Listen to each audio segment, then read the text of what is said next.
Começa agora, programa Conviver. Apresentação, Afonso Moreira Júnior. Boa tarde a você que nos acompanha pela Rede Boa Nova de Rádio, pela TV Mundo Maior, emissoras da Fundação Espírita André Luiz e também pelo nosso portal mundomaior.com.br. Seja bem-vindo ao programa Conviver, inteiramente dedicado ao diálogo interreligioso, que recebe na tarde de hoje Pedro Camilo de Figueiredo, Espiritismo na BBC. Boa tarde, Camilo. Boa tarde, Afonso Moreira Júnior, muito boa tarde a todos que nos acompanham pela Rede Boa Nova, pela TV Mundo Maior. É uma satisfação estar de volta e a Rede Boa Nova de modo geral e pela primeira vez aqui contigo no programa Conviver. E que não será a última, tenha certeza disso, Pedro. Espero que não. Eu tenho certeza disso. Olha, nós vamos explicar direitinho, para quem não conhece, quem é o Pedro, o tema do nosso programa, mas eu queria, de início, lembrar que nós não estamos ao vivo, nós estamos gravando esse programa de hoje e que nós recebemos muitas sugestões por intermédio do nosso e-mail, que eu passo aí agora, afonsomoreirajunior@gmail.com. Nós temos esse e-mail para estabelecer aí uma ligação com aqueles que nos assistem, aqueles que estão conosco, que nos ouvem, dando sugestões de quem gostariam de ver aqui no programa Conviver, inteiramente dedicado ao diálogo interreligioso, e também com perguntas que gostariam que fossem formuladas, críticas ao programa, tudo isso é muito bem-vindo. Na produção do programa de hoje, Alex Monteiro. No apoio à produção, nosso querido Henrique. Na divulgação, Silvana Zandomeni. Nos trabalhos técnicos de hoje, Jefferson Carvalho. Na edição, Edi Pontes. Na apresentação, esse que vos fala, Afonso Moreira Júnior. Na coordenação, Guiomar Santana. E na supervisão, Júlio Sena. Nosso convidado de hoje é Pedro Camilo de Figueiredo. É doutorando em estudos contemporâneos pela Universidade de Coimbra, mestre em Direito Público e professor universitário, expositor espírita desde os 16 anos. Ele vai explicar isso aqui. Já proferiu palestras e seminários em diversas cidades do Brasil e de Portugal, entre livros espíritas, jurídicos, antologias poéticas e obras organizadas. Já publicou e participou mais de 60 livros, além de contribuir com artigos para diversos periódicos espíritas. E no trabalho de Pedro Camilo Figueiredo como editor, é responsável pelas publicações da editora Mente Aberta e da La Chatre.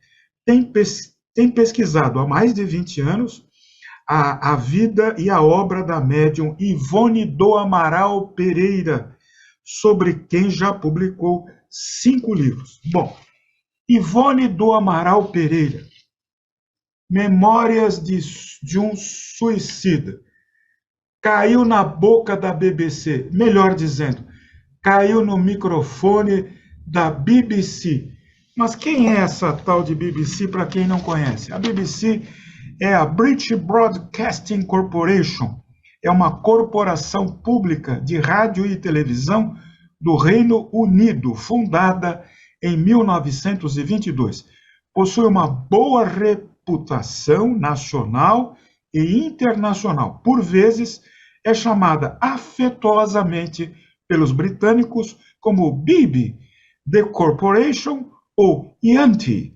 A British Broadcasting Corporation, a Corporação Britânica de Radiodifusão, mais conhecida pela sigla BBC, é uma corporação pública de rádio e televisão do Reino Unido, fundada em 1922. 1922. E o Espiritismo caiu na BBC. E o nosso companheiro, Pedro Camilo de Figueiredo, vai contar um pouquinho para nós essa polêmica que está inclusive movimentando aí os espíritas em geral, a propósito deste livro pelo qual nós temos grande admiração. Memórias de um Suicida, da nossa querida, psicografado pela nossa querida Ivone do Amaral Pereira, do espírito Camilo Cândido Botelho, uma publicação da Federação Espírita Brasileira. Pedro Camilo, Espiritismo na BBC, é bom ou mal para o Espiritismo? Pois é, meu Afonso, meu caro amigo Afonso, eu acho que é bom. Eu acho que é bom. A polêmica está instalada entre nós por conta da reportagem que foi feita pela BBC, no âmbito de uma série de reportagens que vêm sendo realizadas sobre a visão do suicídio em diversas religiões, diversas visões religiosas.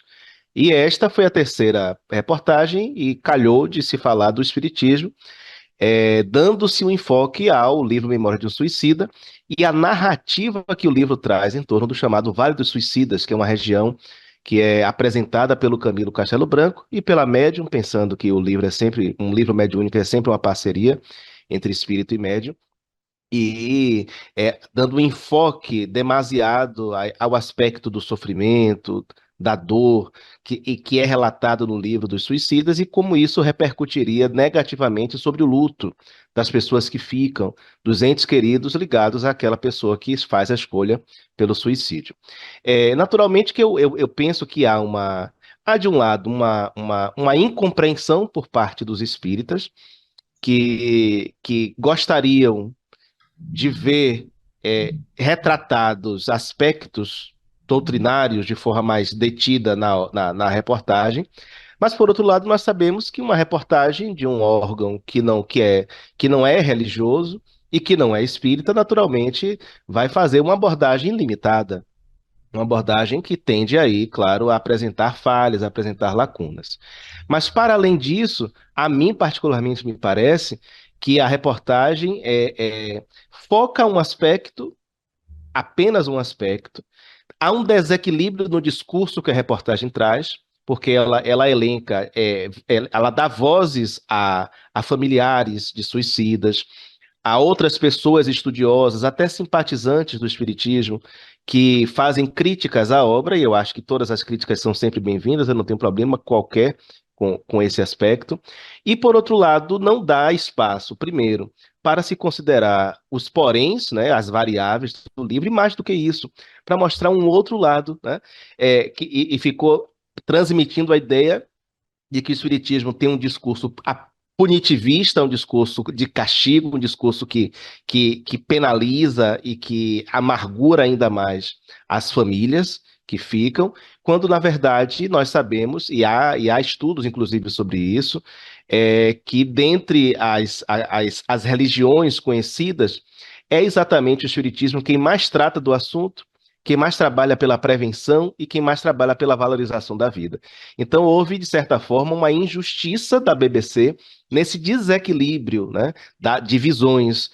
Mostrou-se apenas um aspecto que para muitos é negativo, e é compreensível que seja visto dessa forma, mas houve um esquecimento, passou-se ao largo desse outro aspecto, do aspecto consolador, e de todo o trabalho que nós espíritas temos em nosso movimento, exatamente por abraçar a causa da prevenção do suicídio, por acolher os espíritos suicidas em nossos agrupamentos, em nossas preces, em nossas reuniões, e por tratar de forma tão desassombrada e corajosa desse tema desde muito tempo. Desde muito tempo. Pedro, você é um expositor desde os 16 anos de idade. Você é convidado por muitos centros espíritas, casas espíritas, instituições espíritas, que aguardam a sua palavra, o seu carisma. Como você sabe, eu também faço esse trabalho. Eu queria fazer uma pontuação aqui. Será que nós não temos uma parcela de responsabilidade nisso? Porque, veja, Nós temos duas preocupações aqui nesse instante diante do suicídio. Em primeiro lugar, prevenir o suicídio. E prevenir provando que a morte não existe, de acordo com todas as ferramentas que nós temos no Espiritismo. E outro lado, consolar parentes e amigos que, naturalmente, muitas vezes, na maior parte das vezes, diga-se de passagem, nós temos uma experiência nesse sentido, se sentem culpados pelo que aconteceu. Então, você não pode pegar leve na prevenção, porque senão você vai estar abrindo uma porta para facilitar o suicídio. Por outro lado, você não pode mentir. Veja, eu sou muito transparente nisso. Espiritismo com Allan Kardec, obras básicas de Allan Kardec. Você não pode passar a mão na cabeça de quem teve um parente, amigo, filho, pai, sei lá, desencarnado por suicídio e dizer que o sujeito está bem, que ele está amparado, que está ótimo. Porque isso não é verdade. Nós somos vítimas de nossos próprios pensamentos, palavras e ações. Então, será que não está havendo assim, por parte de muitos companheiros nossos, dirigentes espíritas, uma preocupação exagerada em amenizar o problema do suicídio, esquecendo que se ameniza daqui, ele cresce dali. O que você acha disso, Pedro? Eu concordo, Afonso. Eu acho que há aí dois campos que precisam ser devidamente equilibrados. Por um lado, a forma como abordamos o conteúdo, né? Falando a verdade. E, por outro lado, essa tentativa de alguns, me permito a expressão é uma expressão do coloquial, que tentam jogar para a galera a questão, né? E fazer, digamos assim, boa figura para Isso. entrar num discurso de uma tolerância excessiva para não fazer frente a outros interesses. Eu acho que a forma mais gentil de colocar a questão é dessa forma. De um lado, há sim, e nós precisamos pensar sobre isso, né, fazer essa crítica. De um lado, há sim um excessivo discurso punitivista por parte de grande parte de nós, né, dos nossos companheiros, de todos nós, de modo geral, quando abordamos a questão, esquecidos de que a lei de Deus é, antes de tudo, educativa e não punitiva.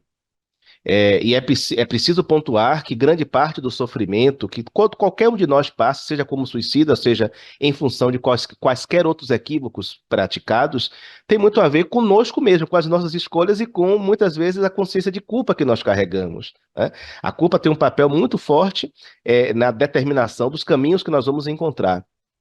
Por outro lado, nós não podemos deixar de dizer que o suicídio é um ato antinatural. Nós não podemos fechar os olhos para inclusive com Kardec, né? Kardec vai lembrar disso lá nas páginas de Céu e Inferno. Também há abordagem, embora não tão detida como em Céu e Inferno, em O Livro dos Espíritos, que vai nos dizer, inclusive, Kardec chega a propor que o sofrimento do suicida no mundo espiritual, ele é o sofrimento mais direto, digamos assim, ele guarda uma certa proporção com a quantidade de tempo que ele ainda teria a cumprir no estado de encarnado. Exatamente porque nós reencarnamos com a carga de vitalidade prevista para um período mais ou menos longo. Se nós antecipamos a morte do corpo e permanecemos plenos dessa energia, dessa vitalidade, essa energia ela vai ser de alguma forma implicada no processo. E isso guarda muito relação com a duração desses sofrimentos. É o que Kardec diz, não sou eu, com a duração desse sofrimento do suicida no além, né? Então, assim, é algo que realmente nós precisamos ponderar, né? Nós precisamos ponderar isso e não, como se diz também no popular, passar pano e acreditar que o suicídio, claro, é um problema social, os suicidas não devem ser demonizados de forma alguma, somos todos pessoas, somos todos seres humanos que merecem misericórdia, mas quando escolhemos caminhos difíceis, vamos encontrar pedras, vamos encontrar lama, vamos encontrar os obstáculos do caminho. E ninguém pode se furtar a colher aquilo que semeia, tá? Então, claro, existe sempre a misericórdia divina, mas também há as consequências naturais das suas escolhas. Uma amiga minha dizia para mim, refletindo sobre isso, da seguinte forma: mas Pedro, Eu sou professor de direito penal, né? E ela dizia isso para mim. Mas, Pedro, se eu tiro a vida de alguém, eu não estou cometendo um ato que é contrário às leis humanas e às leis de Deus? No suicídio, claro, da perspectiva penal, não existe um crime de tentar suicídio, né? Existe entre nós, por exemplo, induzir alguém a cometer o suicídio, ou fornecer meios para cometer o suicídio, ou instigar a pessoa a cometer o suicídio, mas não há crime de tentar tirar a própria vida. Mas, em relação às leis de Deus, às leis divinas, ou as leis naturais, se quisermos pensar na perspectiva jurídica, há sim um ato que é contrário a essas leis e, consequentemente, esse ato terá consequências. Mas, Pedro, isso não é uma visão mística, isso não é uma invenção, não. Isso é a constatação a partir da observação. Os espíritos que cometeram suicídio, quando retornam através dos médiuns, vêm falar da sua condição e vêm falar das muitas agruras porque passam. Bom, se a nossa voz, enquanto teóricos, digamos assim, não tem valor, por que não atribuir valor à voz desses espíritos que vêm trazer a sua experiência?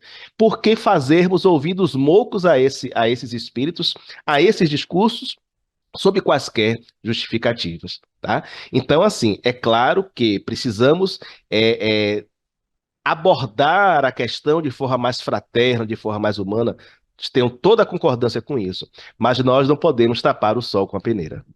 Muito bem, Pedro Camilo. Pedro, você é um editor de excelente qualificação, eu que venho acompanhando por intermédio das publicações da La Chatre, principalmente, que estão sempre aí espalhadas pelos clubes do livro de todo o Brasil. Você vai lá, publica um livro, Memórias de um Querubim, ou Memórias de um Serafim, ou Memórias de um Arcanjo. Você já sabe o que vai encontrar nesse livro. Você já sabe o que esse livro tem para te oferecer.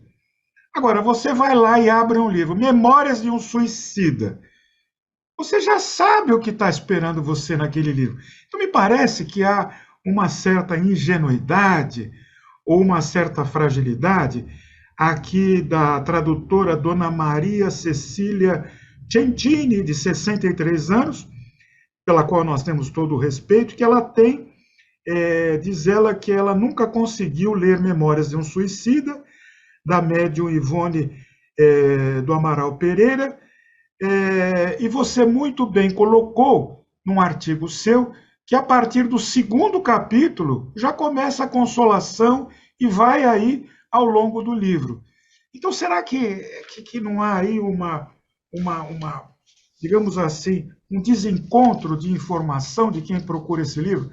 Nós damos aula aqui em São Paulo, você está em Coimbra, Portugal, nos cursos de Espiritismo e de Filosofia Espírita. E esse livro, Memórias de um Suicida, ele fica por último, porque nós precisamos ter um contexto doutrinário, um conhecimento doutrinário, para depois indicar um livro de maior profundidade.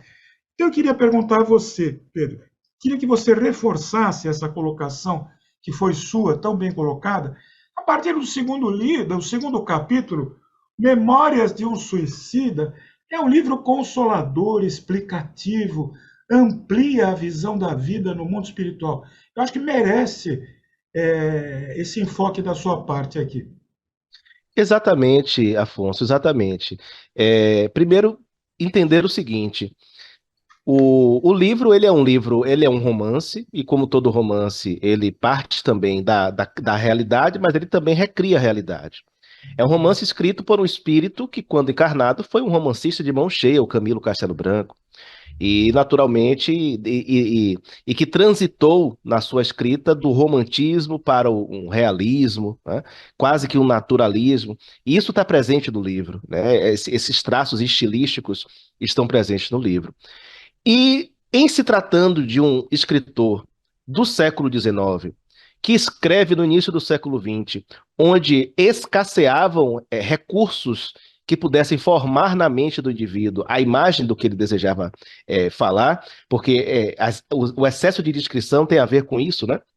Hoje, Se alguém precisa falar do Taj Mahal, não precisa descrever com riqueza de detalhes o que é o Taj Mahal, porque nós temos acesso à imagem de forma muito fácil. Mas à época, qualquer coisa, qualquer objeto, qualquer paisagem que se desejasse é, descrever, era preciso de minudências para poder formar a imagem na cabeça do leitor. E um espírito que trazia consigo um sentimento de culpa muito forte, então ele viveu aquilo de forma intensa. Ah, mas aquele ambiente não existe. Bom, céu e inferno não são estados mentais? Então, se o espírito vive internamente aquele conflito e ele plastifica e ele dá corpo, né, ou ele dá forma ao sofrimento com aquela descrição, com aquelas imagens, aquilo é real para ele. Como é real para todos aqueles espíritos que viveram e que vivem situação semelhante, talvez com matizes diferentes, mas o sofrimento é uma realidade. O sofrimento vinda da dor da prática do suicídio. E é isso que está ali com todas as tintas, com todas as cores e bem carregadas, bem carregadas. Porque acreditava-se, né, até pouco tempo, nós sabemos disso, que a melhor forma de prevenir, de educar, seria pelo medo, pelo atemoramento, né, pela temorização, né, por causar pavor às pessoas. E é desse lugar que o livro parte, é dessa experiência e dessa compreensão do medo como um recurso, tá? Talvez pudesse ser escrito com menos tintas, talvez, mas sem fingir, sem escamotear a realidade da dor e das agruras que estão ali, né? E aí tem um aspecto que você dizia, meu amigo. Aquele início é doloroso, é mais duro de ser lido. E eu sempre recomendo às pessoas mais sensíveis, pula aquela parte. E é muito duro porque, Afonso, que todos nós temos alguma história com suicídio. Um vizinho, um parente, um amigo, um conhecido da rua, não importa, do trabalho. E a gente naturalmente projeta. E aí eu digo o seguinte, olha, assim como há literaturas e literaturas para faixas etárias e para objetivos diferentes, sobretudo essa primeira parte do livro do Memória Suicida não é para consolar. A finalidade não é consolar. A finalidade dessa primeira parte não é apaziguar as pessoas que estão enlutadas. Não. A primeira parte ela é destinada a mostrar, a causar um choque de realidade, né? A produzir esse choque de realidade. E eu lhe digo, meu amigo, isso tem funcionado ao longo dos 70 anos do livro. Eu conheço muita gente. Eu estive em Alcobaça, aqui uma cidade próxima de Coimbra, aqui em Portugal tudo é próximo, né? Que é tudo muito, muito próximo. Eu fui fazer um seminário sobre ele e uma senhora que estava no salão procurou-me reservado para dizer, olha, muitos anos atrás eu pensava em cometer suicídio. Uma amiga do Centro Espírita me indicou Memória de Suicida. Depois que eu li, nunca mais eu pensei em cometer suicídio. Isso tem coisa de 1 mês e meio que eu ouvi esse depoimento. E os ouço a todo instante, ao longo de todo esse tempo de divulgação da obra de Ivone e da obra Memória de Suicida. Então, assim, não se trata, isso tem que ficar claro, esse início não é um início para consolar as pessoas enlutadas, não. É um início para alertar dos equívocos. Eu aceito, tranquilamente eu aceito que hoje, talvez, nós pudéssemos escrever de outra forma, né? Com cuidado com algumas ideias, com algumas imagens passadas. Mas eu não posso exigir que um livro que foi escrito há 70 anos tivesse os mesmos cuidados e as mesmas atenções de uma obra que seria escrita hoje. Por quê? Porque hoje nós temos uma outra cabeça, uma outra perspectiva. Nós já partimos de um outro lugar. Se a gente for reescrever, você é editor, você sabe, eu trabalho na área editorial como consultor também, analisando, avaliando obras para publicação. Se nós começarmos nesse negócio de rever, não, porque ele podia ter escrito assim, porque ele podia ter escrito assado, nós vamos começar a rever a obra de Monteiro Lobato, Sócrates, daqui a pouco nós estamos mudando o Antigo Testamento, porque tem cenas ali chocantes, absurdas, contra a ética, a moral e o bom senso. Então, isso de interferir na obra, eu acho que é uma violência contra o autor. Eu acho que temos que respeitar o autor, como você bem colocou, o seu tempo, a sua cultura, o seu momento. Isso não vale como documento da época, Pedro? Vale, meu amigo, vale como documento da época e um documento importantíssimo. Era uma época em que o tema do suicídio, inclusive, era um tabu muito grande. No movimento espírita, e olha que o movimento espírita, nós tratamos a morte em tese com desassombro, né? Eu digo em tese porque há pessoas que ainda não lidam bem com essa ideia, né? Com a iminência da morte, com a realidade da morte. Mas mesmo no movimento espírita, no máximo havia lá do Almerindo Silveira, se não me falha a memória, o Martírio dos Suicidas, um relato, uma obra de relatos que foi publicada também pela FEB, e o Memória do Suicida ele surge como um livro que vai marcar um momento importante. Ninguém falava de suicídio, nem dentro nem fora do movimento espírita. Ninguém abordava a questão e ninguém apresentava o fato, como o livro faz, é isso que pesa quando nós ouvimos discursos, inclusive de lideranças espíritas que nesse movimento que eu dizia, de jogar para a galera, acaba jogando a água suja com a criança dentro, né? A água da bacia com a criança dentro. Então, a obra, ela é um hino de valorização à vida, da vida. Ela é o registro exatamente do que nós precisamos dizer para as pessoas. Olha, não adianta tirar a vida do corpo porque você continua vivo. Você continua existindo. Há uma outra vida pulsante e nessa vida, é possível que os dissabores que te moveram à prática do suicídio se ampliem porque há outras variáveis do processo. É isso que o Camilo mostra. E mais do que isso, Afonso, um amigo meu lá da Bahia, que já leu 14 vezes esse livro, né? Ele tem um carinho especial, ele dizia assim, Pedro, as pessoas fazem um discurso de que o espírito está ao desamparo e não está. Nós poderíamos descrever aquele ambiente com qualquer forma, por exemplo, uma UTI. Quem é que quer ter um parente internado numa UTI? Quem é que quer estar internado numa UTI? Ninguém. A UTI é um ambiente de sofrimento, de dor, mas pacientes crônicos precisam estar em locais apropriados. Eles não podem estar numa enfermaria qualquer ou num corredor de um hospital. Né? E ele diz assim: lembre que apesar dos espíritos do Camilo relatar que estava num ambiente como aquele, era como ele plasmava e se reconhecia naquele ambiente, ele não estava desamparado. Havia um monitoramento constante, como é o monitoramento numa UTI. Existem aparelhos, existem controles, prontuários. Os espíritos estavam ali, os amigos, os servos de Maria, da Legião dos Servos de Maria, estavam vigilantes a todo tempo para identificar aqueles que já apresentavam condições de serem tirados dali.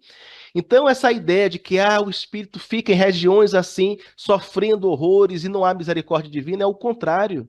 Existe sim a misericórdia divina vigilante. Agora, tal como um pai e uma mãe vigilantes e bem conscientes do seu trabalho, não podem subtrair os seus filhos das dores e das agruras porque têm que passar no processo de amadurecimento, de crescimento pessoal. A misericórdia divina também não nos pode furtar de forma inocente e irresponsável das responsabilidades pelos nossos atos. Esse é um ponto importante. Nós estamos conversando com Pedro Camilo de Figueiredo, que é editor, que é escritor, que é expositor espírita desde os 16 anos de idade. Que história é essa? Um adolescente ocupando a tribuna espírita, Pedro Camilo?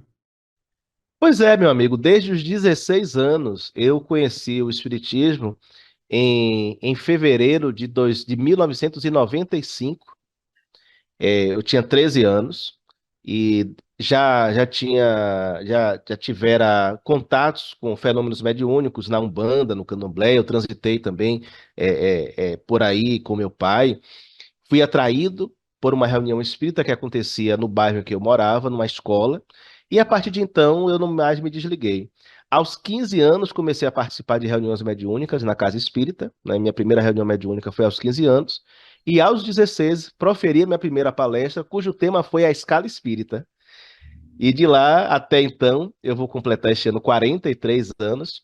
Já podemos contar aí, já são 26 anos de trabalho intenso e ininterrupto. E na divulgação da obra e da vida de Ivone Pereira, eu conto 25 anos, meu irmão. Já são 25 anos. É Perdão, eu vou contar.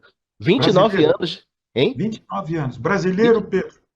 Brasileiro, sou soteropolitano de Salvador, o meu sotaque não Salvador. nega. Eu tenho 4 anos aqui em Portugal, mas faço questão de continuar falando oxente e de continuar falando vixe e de conservar o meu sotaque baiano brasileiro, soteropolitano. Pedro, falando nisso, o que você está fazendo aí em Coimbra, Portugal? Só pode ser coisa boa.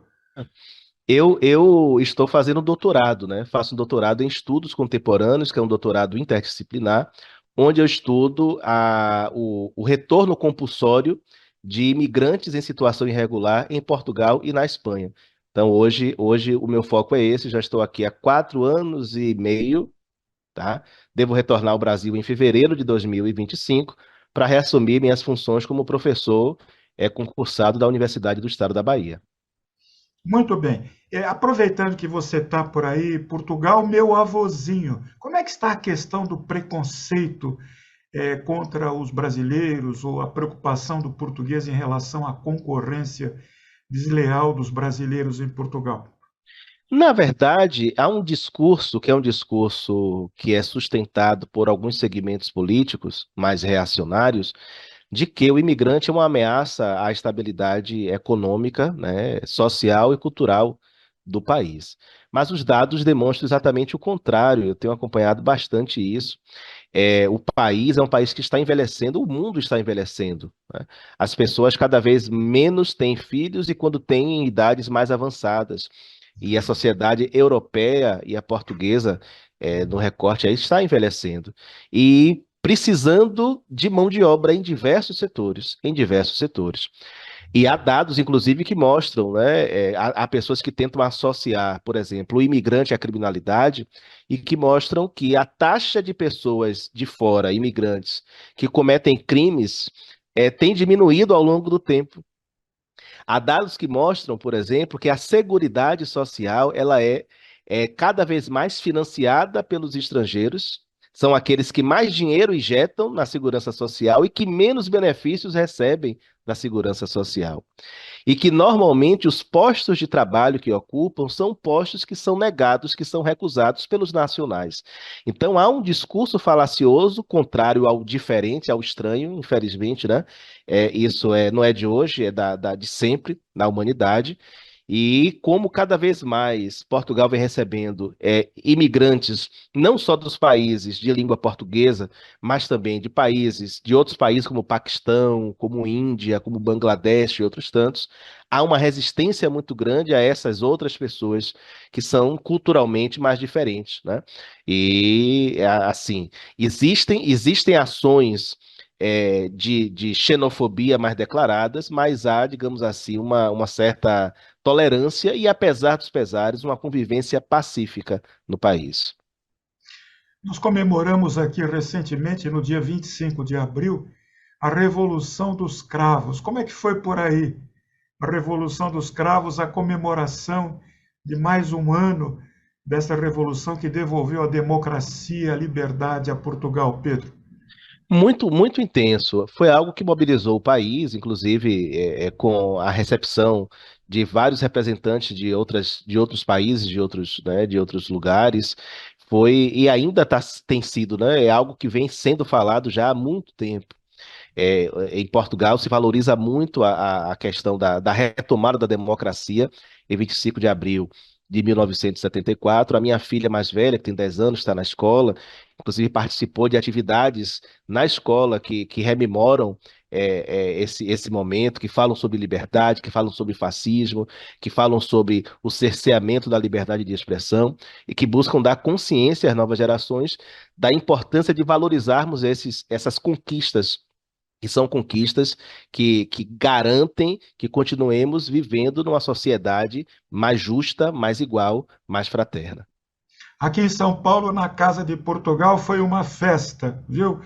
Foi uma festa, foi uma grande alegria. Pedro, você vai olhar para essa câmera que está instalada aí no seu computador e vai se dirigir, por favor, a todos aqueles que, porventura, estejam passando por essa influência negativa, por esse desejo, essa ideia de se suicidar. Dirija-se a essas pessoas, porque nós temos aqui no programa muitos que são espíritas, não espíritas, de outras religiões. Conversa com esses que estão passando por essa tentação terrível. Olha, meu amigo, é tão difícil, né? Sempre que eu penso sobre isso, chega a ser, é um pouco difícil de mencionar, porque eu gosto muito de uma frase do Caetano Veloso, né? Quando ele diz assim, que cada um sabe a dor e a delícia de ser o que é. E quando nós pensamos a dor do outro, quando pensamos o outro em dor, nós temos, apesar de cada um ter as suas dores, de viver as suas dificuldades, nós quase sempre temos uma dificuldade de nos colocarmos no lugar do outro, de empatizar. E é muito fácil julgar, é muito fácil acreditar que o outro está sendo fraco, que o outro não está resistindo de forma suficiente. Mas é preciso mudar esse olhar, e é preciso que você, que está passando hoje pela sua dificuldade, é, tenha a possibilidade de talvez sair um pouco de si. É difícil isso também, né? Ir para o lugar do outro é difícil, mas sair de si também é difícil, mas é necessário para tentar se ver de fora. Se ver de fora, examinar melhor as circunstâncias, examinar as variáveis da dor, da dificuldade, porque você vive, e pensar que talvez é nessas dificuldades, é nessas dores que você talvez esteja encontrando a consolidação do que você é, o fortalecimento do seu propósito, a construção da integridade física, moral, espiritual que você precisa concretizar, que você precisa solidificar dentro de si. É natural o desejo de fuga. E se esse desejo de fuga já passou pela sua cabeça, não há que se alimentar qualquer tipo de culpa nesse sentido. Pela cabeça de muitos, isso já passou. Quem sabe, se não de todos, que eventualmente atravessam momentos difíceis, momentos dolorosos. O grande problema é entender, é conseguir atravessar esse desejo, essa vontade, sobretudo acreditando, sabendo que o desejo que muitas vezes se tem de morrer não é propriamente o desejo de morrer, mas o desejo de matar essa dor, de matar esse incômodo que tanto te maltrata, que tanto te assombra. E não duvide, meu amigo ou minha amiga, deixar a vida pelo suicídio não é uma solução, não é um caminho, é uma porta falsa, porque continuamos vivos, continuamos plenos, continuamos extremamente conscientes da nossa realidade, e essa nova realidade espiritual que porventura nós encontramos depois da morte e de uma morte provocada, certamente não é uma realidade simples, uma realidade fácil, uma realidade agradável. Não deixe de procurar ajuda. Um grande problema na maior parte das pessoas que acabam encontrando o suicídio como solução é o não procurar ajuda. Fale, explicite, ponha para fora as dores que te consomem. Se não encontrar no lar essa abertura, busca fora do lar, liga para os números que estão disponíveis. O CVV está aí disponível, existem recursos também na saúde disponíveis para isso. Busque o apoio psiquiátrico, busque o apoio psicológico, busque o apoio nas UPAs e nas instituições, todas que forem possíveis, mas não ceda ao seu desejo de viver, porque no fundo, essa vontade de matar a dor que te consome não é outra coisa senão a vontade de viver, e de viver cada vez mais e com plenitude. Pedro Camilo de Figueiredo, editor, expositor espírita desde os 16 anos de idade, escritor de vários livros aí de destaque e de sucesso. Pedro, a sua palavra agora, eu peço por favor que você dirija a todos aqueles que tiveram um parente, um ente querido, um amigo, um filho perdido perdido, digamos assim, por enquanto, afastado pelo suicídio da vida corporal? Eu começaria exatamente dizendo que eles não estão perdidos. Ninguém se perde. Não há a morte da consciência do espírito. O corpo se vai, o espírito permanece. Eu tenho tido contato com muitas pessoas que perderam parentes para o suicídio, que perderam a presença física dessas pessoas. E, em sua grande maioria, são pessoas que levam consigo um sentimento de culpa, acreditando que poderiam ter feito mais, que poderiam ter feito melhor. É engraçado, Afonso, porque eu tenho duas filhas. Eu tenho uma filha de 10 anos e uma filha de 5 anos.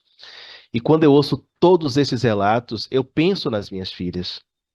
Eu penso em como, na condição de pai, eu também não estou imune, apesar de todos os pesares, de toda a educação para a imortalidade que eu tenho o cuidado de proporcionar a elas. E às vezes penso num exercício de empatia. Como seria para mim atravessar a experiência de ter uma filha que tivesse cometido suicídio? É duro pensar sobre isso, é muito difícil. E eu lhe confesso que não sei de onde encontraria forças para enfrentar uma situação como essa. Embora eu diga que não saiba, eu sei, é no Evangelho, é na certeza da imortalidade, é na plena convicção de que a vida continua e de que mais cedo ou mais tarde, tal como todos nós temos a oportunidade de recomeçar, elas também teriam a possibilidade desse recomeço. É claro que nós não podemos fazer vistas grossas e ignorar que ainda que essas pessoas que perdem seus filhos, seus pais, suas mães, seus maridos, suas esposas, encontrem forças para continuar em pé e continuar caminhando e enfrentando as dificuldades da vida, elas levam consigo alguma tristeza, algum abatimento, algum estranhamento. Mas olha, isso é normal, isso é natural. O importante é aceitar a dor, o importante é compreender que talvez não houvesse possibilidade de ajudar aquela pessoa nas circunstâncias que se apresentavam, e que neste momento, muito mais do que se entregar à culpa, é preciso entregar-se ao sentimento de acolhimento desse espírito no além, e principalmente do perdão, do perdoar-se. Perdoe-se. Você deu o que tinha que dar. E agora, dê tudo o que tiver ao seu alcance para que essa pessoa, para que esse ente querido, nessa nova condição, encontre o seu caminho da forma melhor, da forma mais saudável possível. Pedro Camilo de Figueiredo, nosso muito obrigado. Eu que agradeço, Afonso. Muito obrigado pela oportunidade e espero que em outras esquinas da vida nós nos encontremos para convivermos neste programa e para falarmos mais sobre a nossa convivência no mundo. Pedro Camilo de Figueiredo, vamos nos encontrar nas esquinas, nas vielas, nos estreitos, nas praças e debaixo dos viadutos. Parabéns pelo seu trabalho, pela sua militância no Espiritismo com Allan Kardec, pela sua lucidez, pela clareza de colocação. E olha, continue semeando livros, que isso nós precisamos bastante. E fica aqui um pedido nosso, uma proposta, para que a gente possa, numa oportunidade assim que for possível aí na sua agenda, conversar um pouquinho sobre o livro espírita em geral. Combinado, amigo. Compromisso feito. Compromisso feito. Um grande abraço, um grande beijo no coração. O programa Conviver vai ficando por aqui, agradecendo a todos aqueles que nos acompanharam, que estão compartilhando e divulgando o programa de hoje, Espiritismo na BBC, com Pedro Camilo de Figueiredo, que nos deu a satisfação de estar aqui conosco, trazendo tantas informações úteis que são guardadas nesse instante para nossa reflexão. Eu sou paz, eu sou luz, eu sou saúde. Até a próxima semana, se Deus assim o permitir.